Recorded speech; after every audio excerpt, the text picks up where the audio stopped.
Thank you very much, and wonderful to connect to all of you here in Delhi.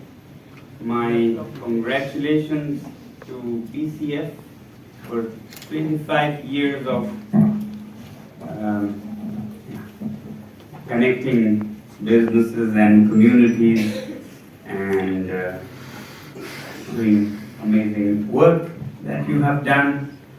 It always feels great, inspiring to be among people who are enthusiastic and are on the solution side of the line. I bring you all warm greetings from an otherwise cold region, and I have many messages to deliver firsthand about what happens across the mountains when we live the lives we live in the big cities.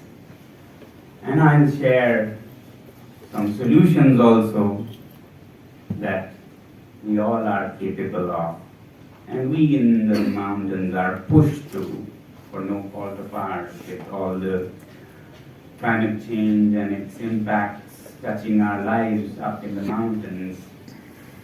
We decided we shouldn't sit hand on hand lying down, but rather when going gets tough, tough get going. So adversities, challenges sometimes can be the best stimulus for responses that more than solve problems and sometimes become an inspiration for others, because it is in adversities that best models are set, examples are set, and shall I say we are lucky to be very rich in adversities and challenges. I could call Ladakh the capital of all the challenges of the world, as you see. And we would like that we are not alone in facing these challenges that are not just ours, but rather of the whole planet, of the whole humanity, and all the sentient beings on this planet. So I would like to engage and involve you all in thinking of solutions, to think of impact rather than incomes only. We do our business. Think of people, think of not just people, but all other living beings and non-living landscapes and the beauty of this planet. When we do our business, we should think of the consequences that they have, and only then we are playing by the rules. Otherwise we are creating more problems than solving. So I'll take you on a little pictorial journey of the mountains for you to place yourselves and understand a little better of what I shall be talking about and relate better, because when we are talking about a place like Ladakh, it's actually not a very normal planet. Very, very unusual part of this, not only the country, but of the whole planet. Let me start by placing it on the map. You see that Ladakh is up there, top north of our country. Top north often to many means in the Himalayas, but actually Ladakh is beyond the Himalayas, across the Himalayas. Himalayas are rather lush and green, like Kashmir and Himachal, Shimla and Nepal and so on. We, on the other hand, are in the Trans-Himalayas. And when you are in the Trans-Himalayas, it's a totally different world altogether. Very fragile, very environmentally sensitive, and at great heights. The average human habitation is at around 11,000 feet, going up to 14,000 feet. And when you are across the Himalayas, it's in the rain shadow of the Indian subcontinent. So, unlike Shimla or Kashmir, it is actually a cold desert, the roof of the world, as some people say, a plateau that high, and it actually appears or resembles more to the moon or the Mars than planet Earth. Because across the Himalayas, when you are in the rain shadow of the Himalayas, there's very little of monsoon clouds that are able to cross normally, but now that even is changing a little bit. So it's a dry desert, much like Mars or Moon. Open my windows in the morning, it looks more like Mars than planet Earth.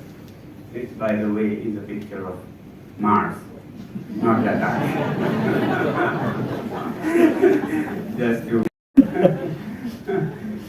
But it's not very different from what I do see as I open my windows in the morning.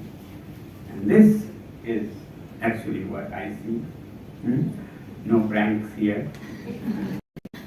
Except for these little signs of human activity, it starkly resembles the picture that you saw in the previous one. And a few clouds you can see now. With climate change and temperatures rising, clouds rise higher, and now they're able to cross. It otherwise is more like outer space than on planet Earth. We are actually 11,500 feet closer to outer space. And it behaves like that. You can see the temperature swings from plus 35 to minus 35.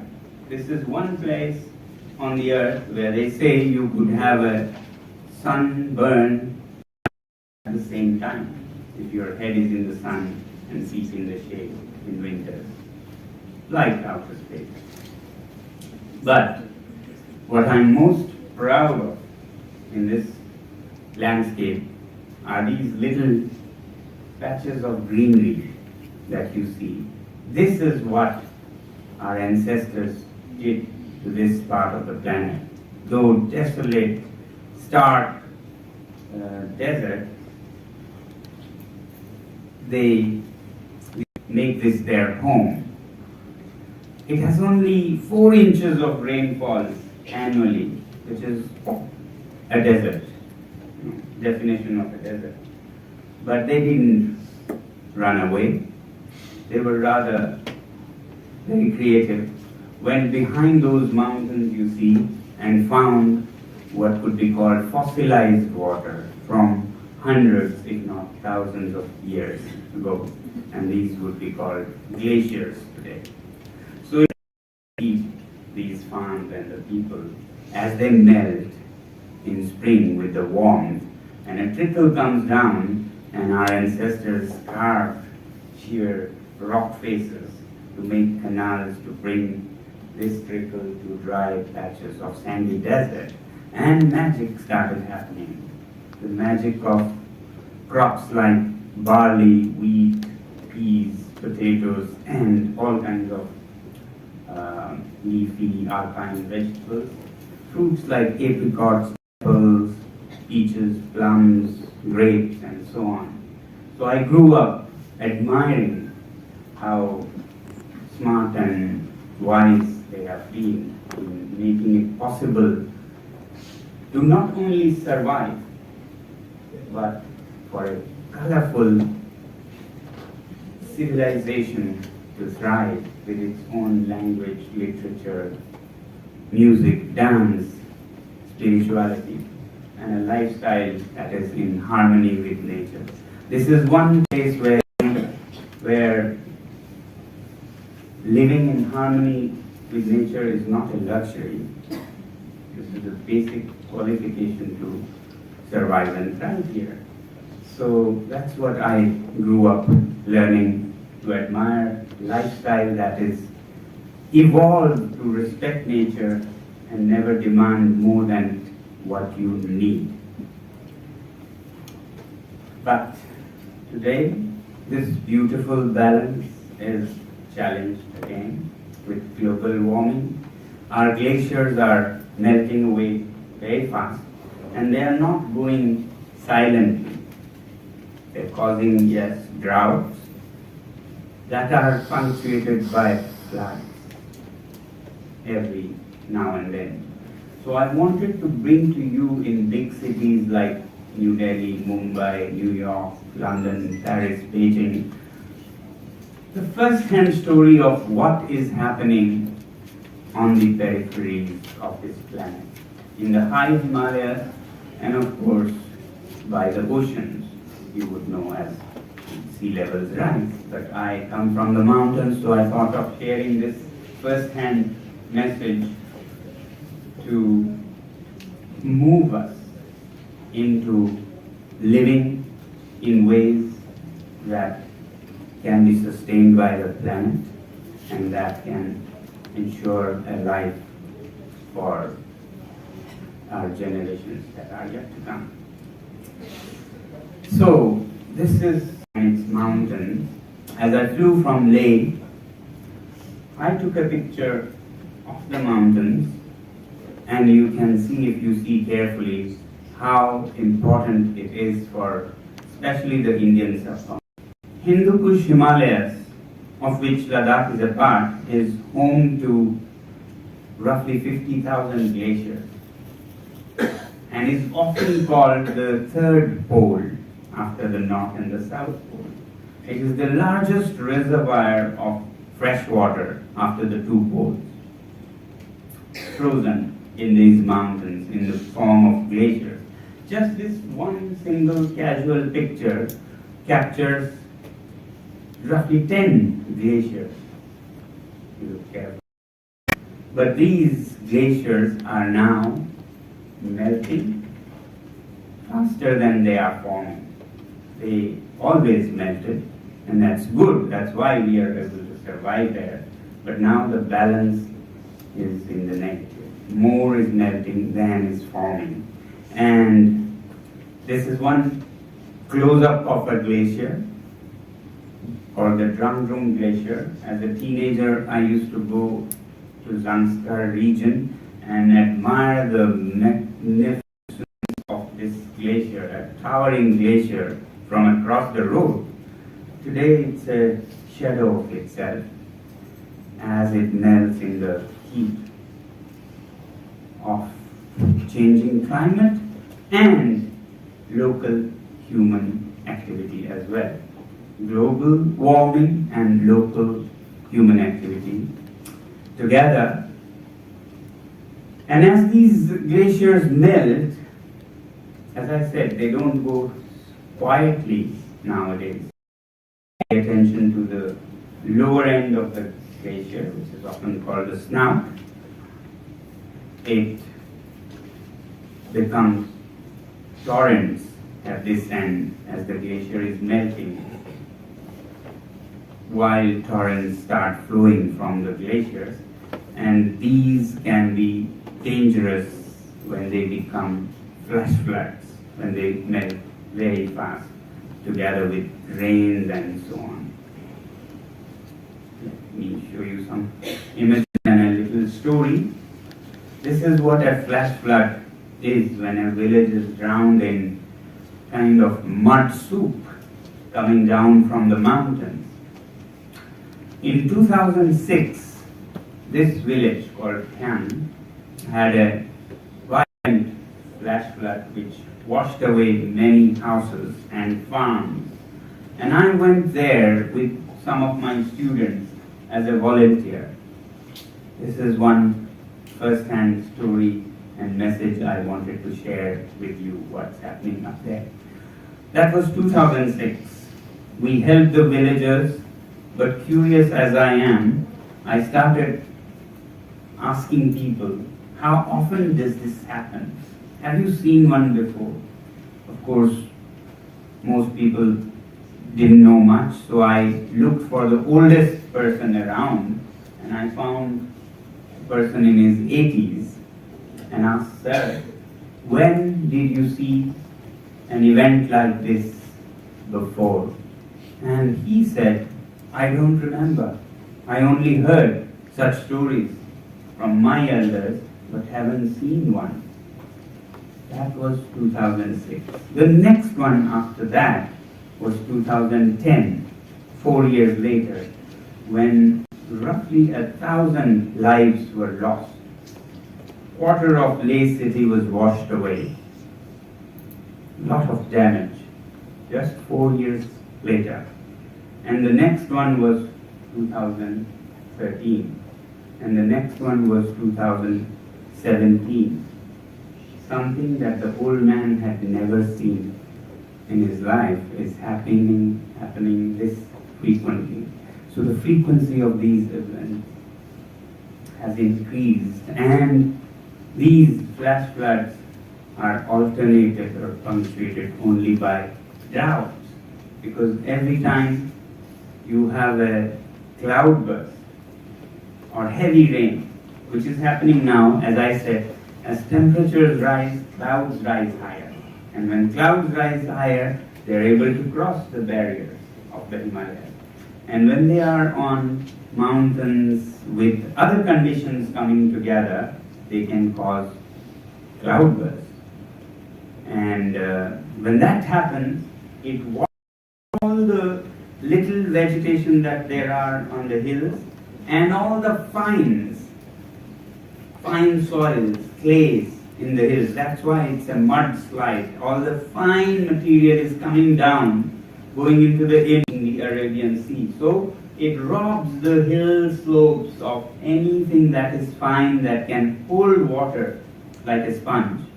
No vegetation, no fines. What it means is that the next rainfall doesn't have to be as big as the last one to cause a flash flood. So even smaller ones can, and therefore the frequency. But as I said, on one hand, I want to appeal to people around the world to change their lifestyles from the strength of our own commitment rather than just begging them to do so. We, on our part, have been doing everything that we could do in the mountains rather than just taking it. For the last 30 years or so, I have been personally involved in adapting or mitigating climate change, educating the people, especially the young, about new ways of life that we may have to adopt. So, yeah, we started in the 90s this alternative school, mainly for those who were failing, and that's why the admission criteria of this school is famously failure in the system, conventional exams rather than grades and marks and so on. If you have great grades, you could be on the waiting list. But if you have failed, you are quite likely to get admission here. Because failure and success in a flimsy system doesn't mean much. Those who have failed are no different from those who have topped, really. In life, you see that those who top may not top in life, and those who have failed may not fail in life. And that's why perhaps the biggest businesses in the world are perhaps owned by some of these so-called failures, and they then employ the toppers, many of them.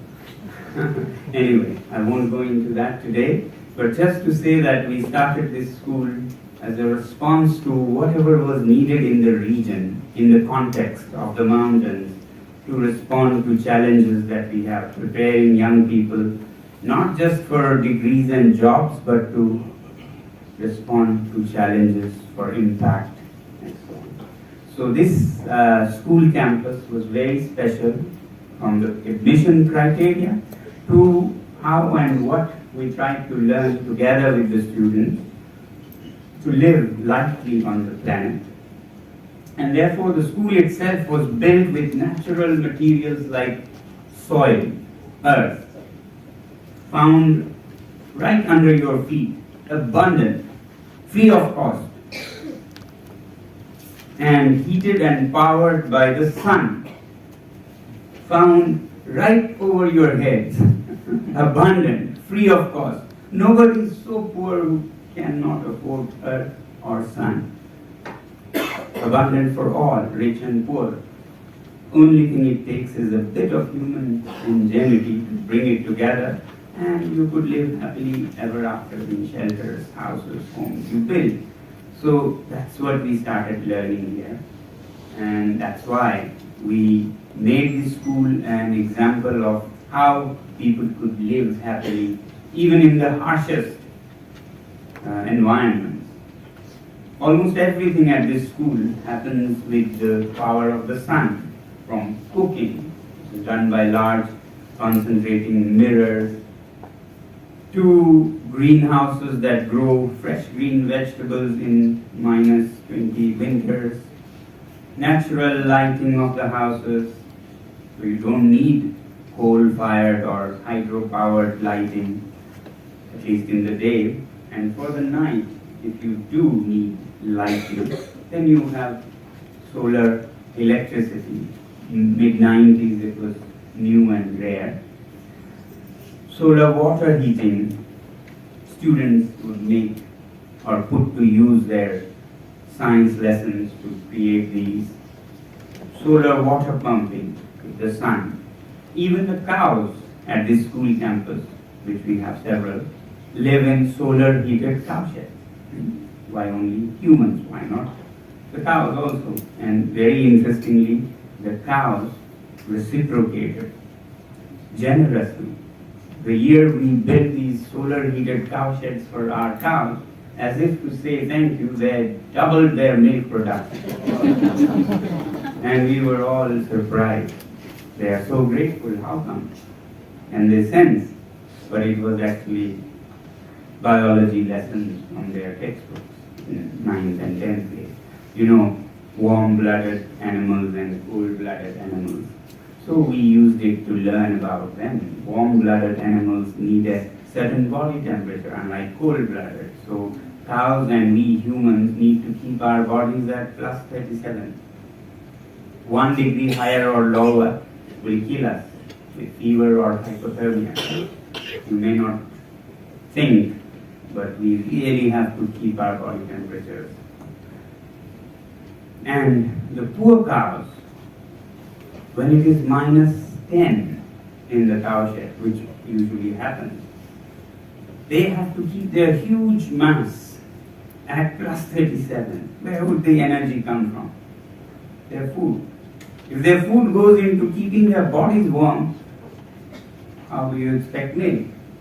But if you give that warmth by cheaper, easier means like solar heated cowshed, then magic happens. Their food, part of their food converts into milk, and hence the generosity of the cow. So you learn biology in these ways also. Science and mathematics, geography, all of these translate into innovations that revolve around the mountain complex. Earth, sun, ice, and fire. So earth is what these buildings are built with. Sun is what keeps them warm.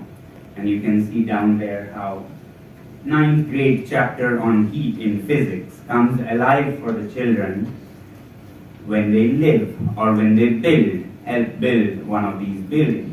You can see how in the greenhouse the sun heats the air and the hot air rises, that's convection, and goes into the upper floor, gives its heat to the whole walls, making them warm, but it itself cools down, which means it's heavier, so it sinks and is pushed into the greenhouse again, and again it's heated, and the cycle continues all day without any power, pollution, power bill. No moving parts, just nature's machinery, which is for convection. So rather than memorizing it, you apply it in these buildings, and when you close the windows at night, the walls that have warmed up start radiating. That's radiation, convection, radiation. And the southern walls, which receive heat in the midday, particle by particle transfer their heat, and it reaches at midnight, which is when you need heat. That's conduction. So conduction, convection, radiation happens all around you. And that's why we say, rather than scolding your students for forgetting their lessons, let's make their lessons unforgettable, so they can't forget these. Now, what these mean for a cold region like Ladakh is that when it is minus 20 outdoors in January, it's plus 18 indoors, which is quite comfortable, way warmer than houses in Delhi in January. I have a joke that I always tell about Delhi. In January, whenever I come down from Ladakh to Delhi, I feel very cold. And a Ladakhi says that about Delhi. And it's true. I have to scramble for blankets and things because it's much warmer in these houses in Ladakh than Delhi, where it is plus 10 outside and not very different indoors, unless you use heater. And a little bit of high school geography about the orientation of the building and the placement of sun in winter and summer as it rises from the southern sky to overhead in summer. If you keep these in mind when you design your school, children learn geography along the way, and it becomes a house that is warmest in winter and the coolest in summer also. So that's the beauty of nature and what we could learn. Students here live partly these modern sciences and chapters, but partly they live a rural lifestyle, which is very beautiful balance. You have these very warm buildings in the background, which I would say are beyond modern. Modern are perhaps those in New York, London, New Delhi. But this is beyond modern because it does the same, plus 20, plus 18, but does no harm to nature, to the planet. Whereas in New York, they keep the house warm, but at the cost of the planet. So that's why we say we shouldn't talk about just sustainable development. It's time we talk about regenerative development, restorative development, because when you are fallen, to sustain would be to stay fallen. We need now healing, so we have to live in ways that restores and heals our planet. So, what happens with an example? If we, like all other Ladakhi people, burned the wood from the trees or the dung from the yaks and animals to make heat in the house, we would be perfectly sustainable because it's trees that we grew, not from a forest. It's dung from animals that we raise, so it can sustain. But when we use solar heated houses and do not cut the branches of the trees, do not collect the dung, it goes back to nature, becomes manure for plants, and then it enriches nature. That is restorative, beyond sustainable. So that's when flowers and bees and birds smile and thank you. So that's the kind of development we need to go towards in the coming years. But unfortunately, parallelly, we see this in the mainstream development model happening just half an hour away in the Leh city. This is a morning in Leh city. You can see all the smoke and smog rising from all the houses as they heat. Rather than adapt to nature, they go on with the fire. Now people have more money, so they burn more, and this is what the air becomes. And to solve these outside the school, we were doing only at our school. That was simpler and children could do it for themselves. But now to solve and extend these solutions to the rest of the world, we are starting an alternative university after the alternative school. Because young people in universities could actually change the world. It's a crime to make them sit in classrooms, listen to lectures and pass exams. That's the age when you can change the world. So we said, why not a doers and makers? 70% of your learning happens outdoors, and only 30% of lectures from elders and wise people. Good to guide, but you have to act. So this is Himalayan Institute of Alternatives Ladakh Hayal, which we are working on now, which is happening in this total desert, same village where I volunteered and saw the flood. And we hope to turn it into a green oasis using various technologies developed in the mountains. I won't go into details, but maybe a few I'll share. And at this place, we are hoping to take these solutions to other institutions, other people, and beyond Ladakh. We're actually now in Afghanistan, Mongolia, Nepal, partnering to bring these solutions to other mountain people. It's a mountain university for mountain solutions. And these solar heated shelters, we have been researching and developing new technologies.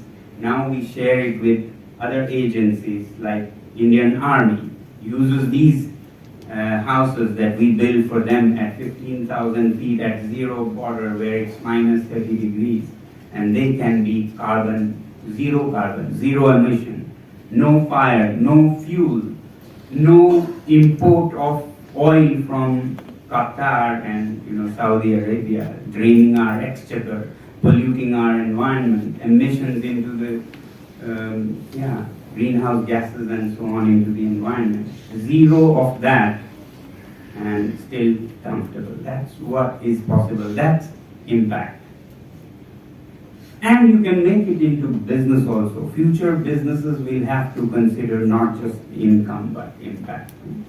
Now, this university actually, as I said, 70% outdoors means students will have to apply what they learn. So it has an enterprise arm where what is researched is taken out and applied. So enterprise arm takes solutions to others and makes a margin of business along the way, a surplus. And if your research and skills can generate income, then you do not need to charge fees from students. So this is one institute that aims to actually pay the students rather than charge them. Young people in their 20s shouldn't be paying money. They should be doing things for which they are paid. So this enterprise in solar solutions to keep the environment healthy actually is very profitable. We started 2 years ago. Last year it was $1 million turnover. This year we expect $3 million. And the surplus, the margin left, is what runs the School of Energy Studies. So that's how we finance this kind of institution, and that's what we hope future universities would do. And it's an amazing solution for soldiers on the border, where soldiers as well as officers can have a warm, comfortable living in the harshest climate of these mountains. And it's a blend of tradition, architecture and technology. We are building such shelters in the coldest places, at least definitely of the country, maybe most of the world, places like Dras. And the beauty is that you can solve more than your own problems. These heated houses that you saw use the straw from Punjab to make bricks that make these houses that don't need any fire. So we rescue the straw from Punjab where it is otherwise burned, cutting pollution once in Punjab, emission and pollution, take it to Ladakh on high density load trucks which have a lot of empty space, We bring it to Ladakh. There it meets mountain clays of Ladakh. And together with clay and straw, you make blocks or bricks that make houses that don't need fire. So cutting pollution a second time in Ladakh. What could be more beautiful than that? So all this is possible if we, rather than just aping, copying other countries who have other problems for our country, we solve them in our context, what we need in the mountains. And that way then others want your solutions, like I said, from Afghanistan to various countries that want. Similarly, when it comes to glaciers that are melting away, a few years ago, together with my students, we said if the natural glaciers are going away, let's try making our own kind of artificial baby glaciers, I would say. This is how a typical Ladakhi village is. Farms along the stream that comes from the glaciers on the right and goes into the Indus to the left and then finally into the Arabian Sea. So these streams have only a trickle in springtime when farmers really need water. So that's the bottleneck in farming in Ladakh. But come summer, there's actually floods in these streams. Too much water, July, August. And this flow continues into autumn and even winter. There is a flow which nobody uses because there is no farming. So we said this winter flow is just going waste. We can freeze it and keep it till summer. People laugh. How can you keep winter snow or ice into summer? By March everything melts. So we used a little bit of middle school geometry this time to help us to keep January ice into June. Middle school geometry was that, if you remember, in geometry, there are surfaces that have minimal surface area for the volume, like spheres. Spheres have minimal, like drops, low surface area, high volume. Similarly, even cones, hemispheres have the same. So we said, why don't we make the ice in one of these shapes? Low surface area, high volume. Why? Low surface area so that the sun doesn't get. Sun wants surface area to melt. People don't care about surface area, they care about volume. So high volume, low surface area for the sun to melt. And that's how we wanted to build our ice in large giant cones or pyramids. But again, that's easier said than done. Pyramid, ask the Egyptians. No? Easier said than done. So while the Egyptians had to push their solid blocks of rock, we were lucky to have a liquid material, water, and we wanted to make a solid pyramid.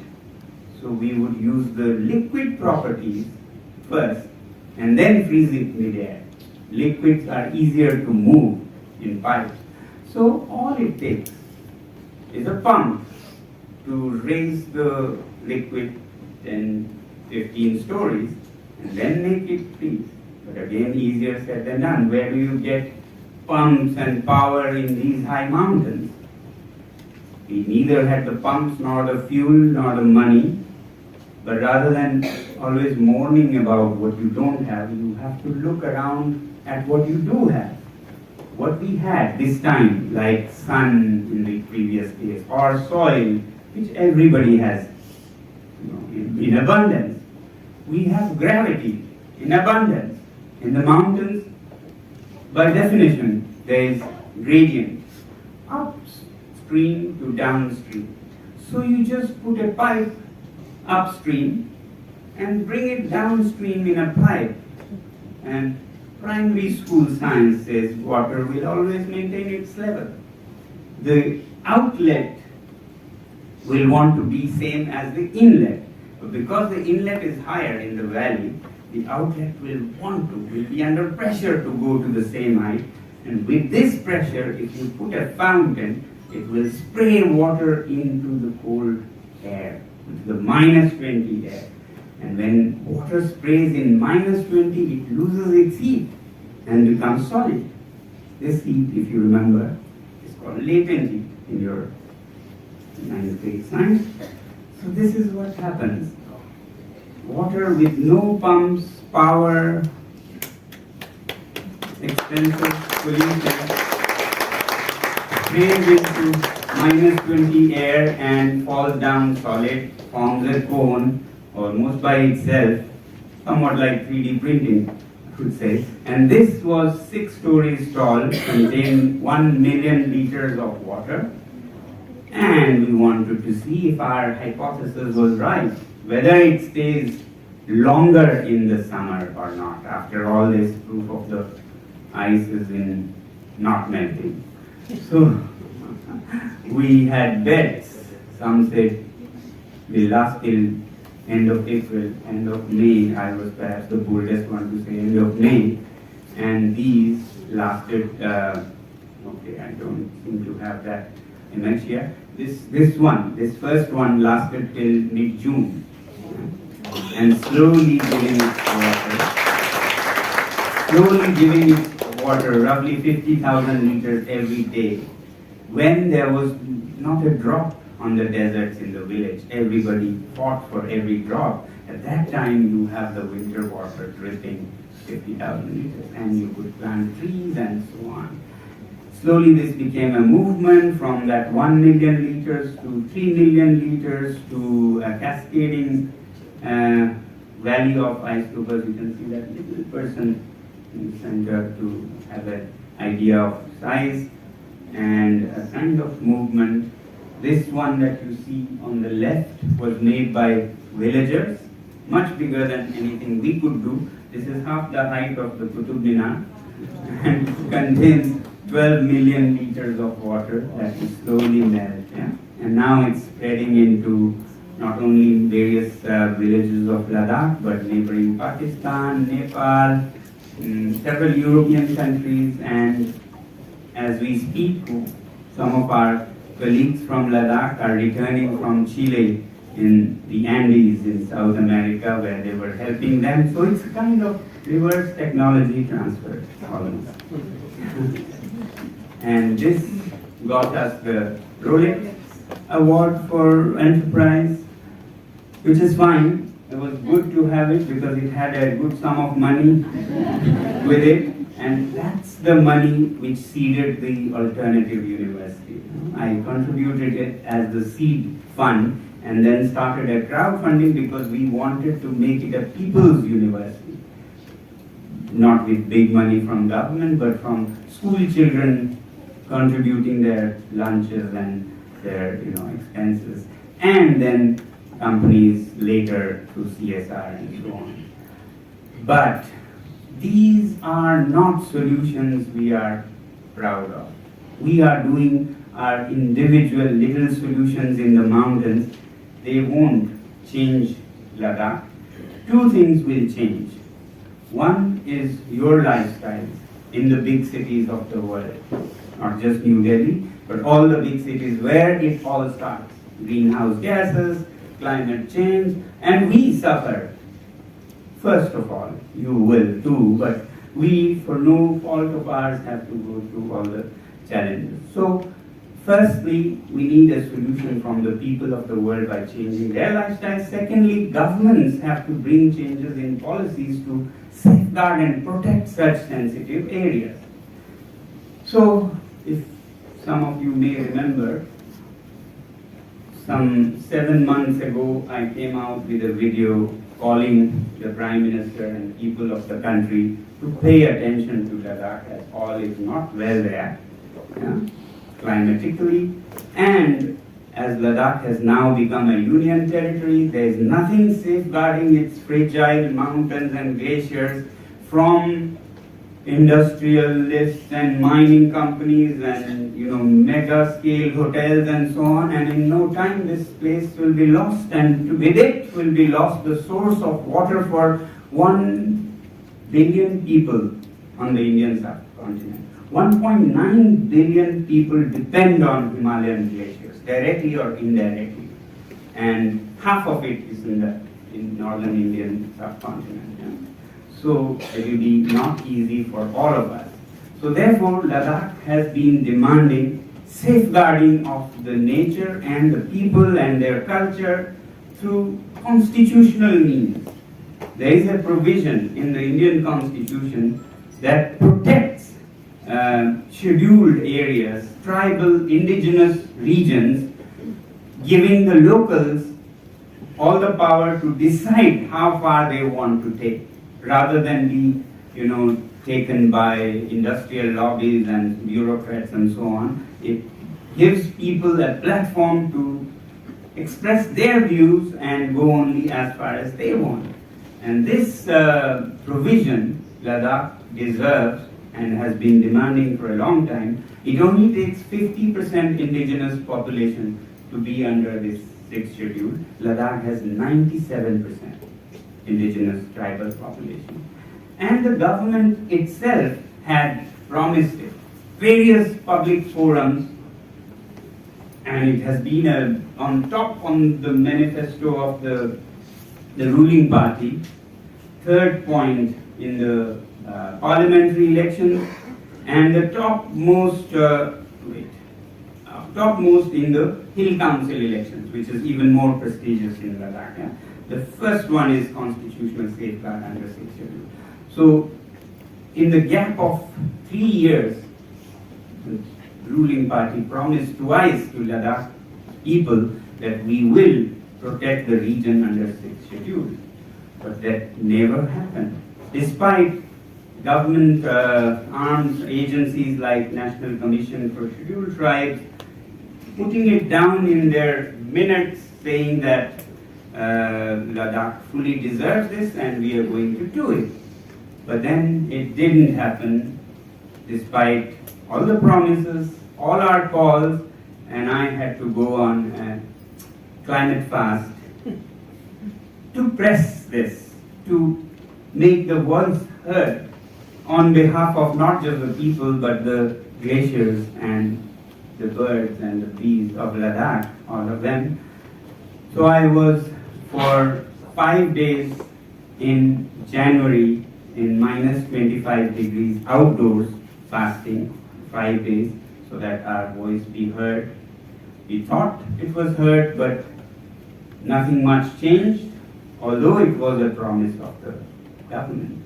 Then by June, I had to again remind them all is still not well, and had to go for 9 days of total fast, climate fast, in the heat, this time in the heat of summer, when it was so hot that with my remote sensing thermometer, my blanket was 85 degrees plus.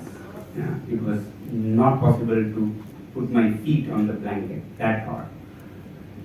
And we were not just asking governments to change their policies, we were equally asking people to change their lifestyles. You can see I Give Simply movement is a movement started from Ladakh to urge to the people of the world to live simpler lifestyles, so that we in the mountains of Ladakh, Nepal, Arunachal, all these regions do not suffer from no fault of ours.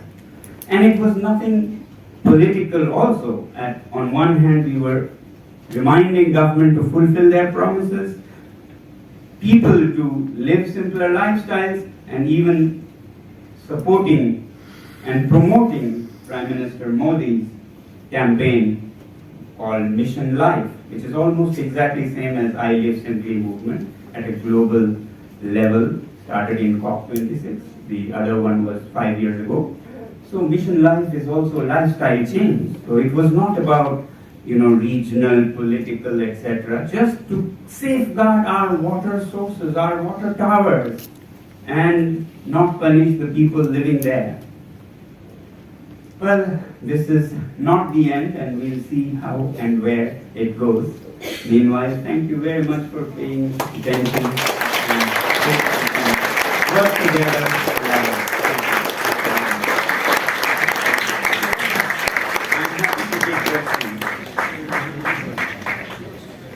Thank you so much. What an inspirational talk, and I think a real talk, not just the talk but action. So one big round of applause for Mr.